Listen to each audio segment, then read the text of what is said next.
Air pollution is the most important environmental risk factor for disease. Decades of research have demonstrated that people who live in more polluted areas more often develop chronic and infectious disease and die prematurely as compared to people living in areas with low air pollution. In this lecture, global levels and trends in air pollutants and related health burden are described. So what is air pollution? Air pollution consists of a complex mixture of gases and particles which are emitted from different sources including transport, energy production, wood and coal burning for heating, industrial production and agriculture. Here we will mainly focus on two pollutants: gas, nitrogen dioxide or NO2, which is a proxy of road traffic emissions, and particulate matter with diameter less than 2.5 micrometers or PM2.5, which represents container of pollutants from different sources which may differ from location to location, from city to city. There are substantial differences in the levels of air pollution around the world. The highest levels of PM2.5 in 2019 were seen in South and Southeast Asia, China, Middle East, and Central and Western Sub-Saharan Africa. Some of the highest levels of PM2.5 are also seen in North Africa and the Middle East due to high level of wind-blown sand dust. The countries with lowest PM2.5 levels are Australia, Canada, Sweden, Finland, Iceland, and New Zealand. In 2019, 92% of the world population lived in areas with polluted air, where levels exceeded the WHO's recommended limit for PM2.5 of 10 micrograms per cubic meter. This WHO recommendation is often used as a definition of clean air, and it is based on the evidence on health effects related to PM2.5 in 2005. In 2021, WHO will publish new air quality guidelines based on the newest evidence of health effects of air pollution published since 2005, which have shown that significant health effects exist even well below 10 micrograms of cubic meter for PM2.5. This implies that new recommendations lower limit for PM2.5, implying that even more people are exposed to dirty air or air harmful to health than currently acknowledged. Current limit value for PM2.5 in EU is set at 25 micrograms per cubic meter and in US at 12, both higher than WHO recommendations, while most countries, and ironically many of the most polluted ones, still have no air quality regulation. In this figure you can see trends in air pollution weighted PM2.5 levels for the different regions in the world between 2010 and 19, showing a modest decrease of global PM2.5 levels on average. The most notable improvements were seen in Southeast Asia, driven mainly by air quality efforts in China. Other regions, particularly in Africa and the Middle East, have seen increase in PM2.5, while exposure remained high in South Asia. Note huge disparities between the regions, with lowest levels of PM2.5 in the highest income countries and up to a tenfold range in PM2.5 levels between the least and the most polluted regions. If we zoom in on the city level, you can, for example, see that Helsinki is among the least polluted cities with mean PM2.5 of 9, and New Delhi and Beijing among the most polluted cities with PM2.5 around 100 micrograms per cubic meter. The most extreme concentrations are experienced by the populations in the cities in China, India, Pakistan and Bangladesh due to combustion emissions from household solid fuel use for cooking and heating, coal-fired power plants, agricultural and other open burning, and industrial and transportation-related sources. Air pollution levels vary significantly also within countries and even within cities. For example, in Denmark, where I live and work and conduct a lot of my research, air pollution from NO2 is highest in the cities or urban areas, and its main source is road traffic.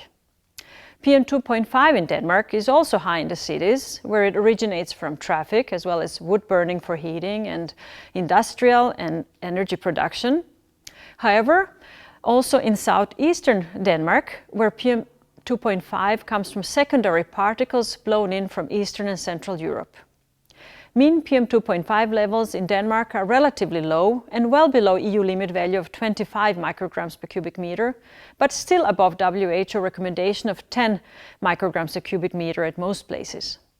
And within cities, the levels of traffic-related air pollution, NO2, can vary locally with up to 10-fold range in levels, with highest concentrations above 50 seen immediately closest to the source at the busiest roads, and lowest around 5 at the residential blind streets with low traffic in proximity to the park, for example. Martin, you are the head of the program at European Environment Agency here in Copenhagen. Are these variations of PM2.5 levels within Denmark similar to those across Europe? Yeah, very much so, I would say. We see similar variations in PM2.5 looking at different countries across Europe. Typically, levels tend to be higher in urban areas, but in some countries in rural areas also, particularly where, for example, a lot of biomass burning for residential heating is taking place. So what are some of the other challenges Europe faces today in terms of air pollution? I think one of the key challenges is reducing the number of people who die early because of air pollution. We see in too many countries across Europe, air pollution is too high. It exceeds the EU's own standards and greatly exceeds the air quality levels recommended by the World Health Organization for our health and sustainable levels. One key element I would say here as well is that the EU's limits for several pollutants are higher, so they're set at a less ambitious level, and Europe plans to reduce its levels much closer to those of the World Health Organization across the next couple of years. You work for the European Environmental Agency, EEA. Can you briefly explain what do you do in terms of air pollution at EEA? Yes, I would say we probably cover a range of different activities, but I'll highlight three. One is we work very closely with countries across Europe and the European Commission to actually support the exchange of data on air quality. We do a lot of activities checking the quality of that data and then disseminating it to researchers, to countries themselves for use for political purposes, but also for commercial applications as well. The second point I would say is that we use the data to provide information on the state of Europe's environment. So really making sure that we add some quality. We have a number of specialists who make assessments, so we have something to say that can affect the policy processes in Europe and in our member countries. And a third point I would say is that we have a very strong networking role, working with countries to think about solutions, how to solve, how to improve air quality and sharing of best practices. Do you have an example of how EEA helped influence European policy on air pollution? I think if you look at things like the European Green Deal, the European Environment Agencies actually played a very strong but perhaps rather hidden role in the background, shaping the thinking of the policymakers down in Brussels. We will have initiatives in Europe across the next years addressing zero pollution. How can Europe reach more sustainable levels of pollution in the future? And some of the agency's key messages, our key publications, you very much see echoed in the text of the policymakers down in Brussels. So this is how we have hidden impact in helping shape the environmental agenda in Europe. Can you mention some of the other achievements over the last 5 years? I would point to something that perhaps affects us all is around access to information. We see increasing opportunities of digitalization, for example, using digital tools, technologies, smartphone apps to really communicate in a smarter way and more directly to people in Europe. So, for example, one of the applications we've built across the last years is the European Air Quality Index. People can access this website and see the air quality where they live, ranked very clearly using a very simple index procedure, which lets people just understand and perhaps change their behaviours if they are at risk of high levels of air pollution. Right now we are slowly reopening society here in Denmark after the COVID-19 epidemic. Can we learn anything from the epidemic with respect to improvements in air quality in the future? Yes, I think it's really important that we do. As a result of the lockdown measures, for example, in Europe, we saw very marked improvements in air quality in many of Europe's cities. These ranged up to, say, 60% in some cities as a result of the lockdown measures that were introduced. I would say, however, that of course this isn't the way we want to improve Europe's air quality. The lockdown measures have created huge amounts of societal cost and burden, often also on the poorest members of our communities as well. Nevertheless, I would say it really does paint a picture of potential ways that we could change the behaviours, the way we use our transport networks, for example, in many of our cities, to deliver a longer term and more sustainable way of improving air quality in our cities. So what is the state of air pollution in Europe today? Well, I would say looking back across the past 2 decades, there's been some very significant improvements in Europe's air quality. This has been a result mainly of policy interventions. So, for example, initiatives that have cleaned up releases of air pollutants from Europe's industrial facilities. We've had cleaner vehicles coming onto our roads, and also better technologies, for example, domestic stoves have really helped improve the air quality in many countries. However, we do see a number of countries exceeding the legal standards of air pollutants that are set in the European Union.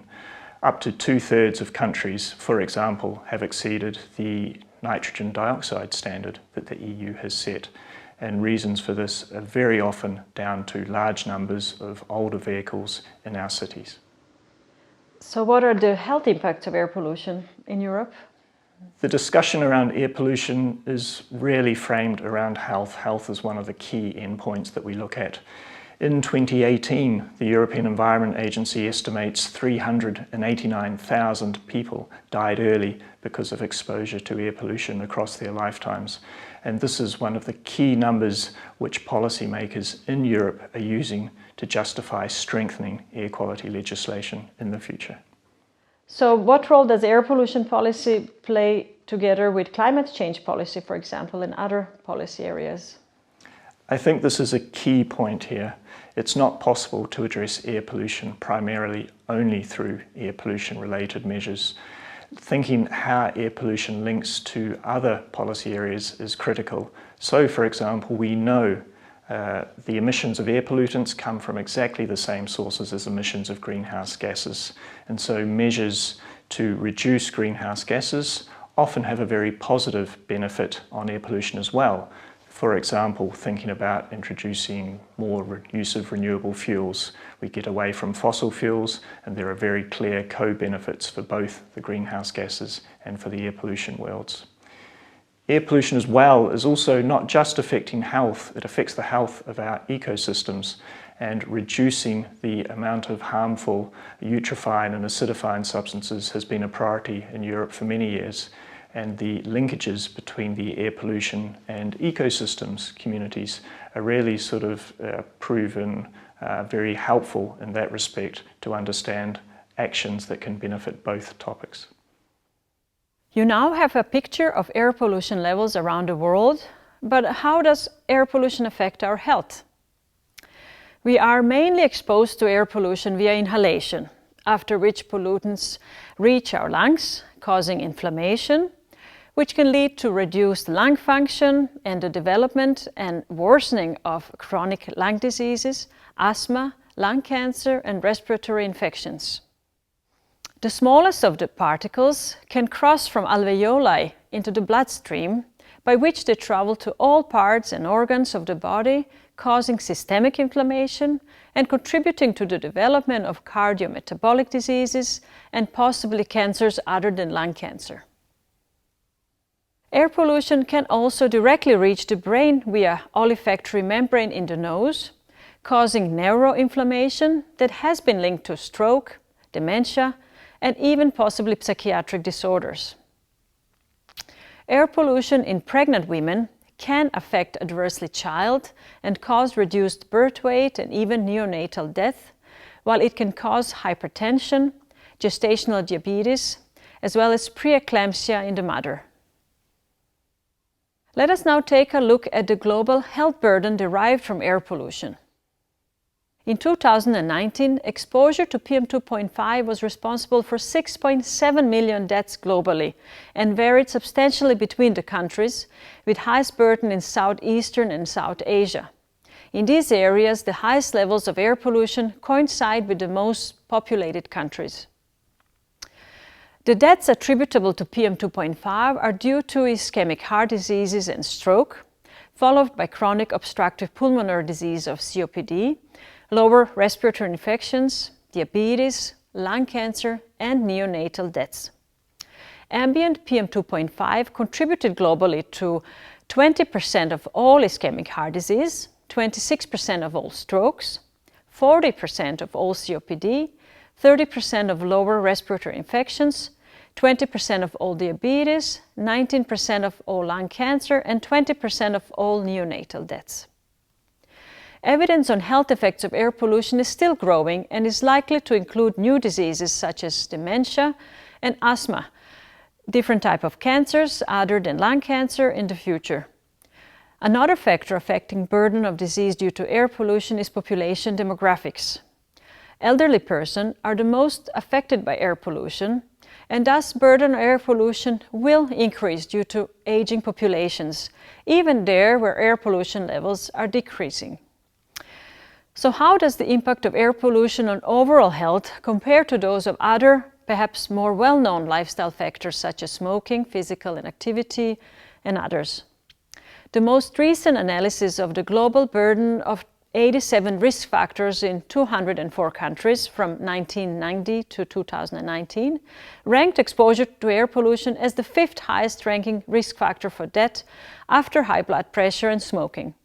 Air pollution ranked higher than high body mass index, alcohol use, and low physical activity.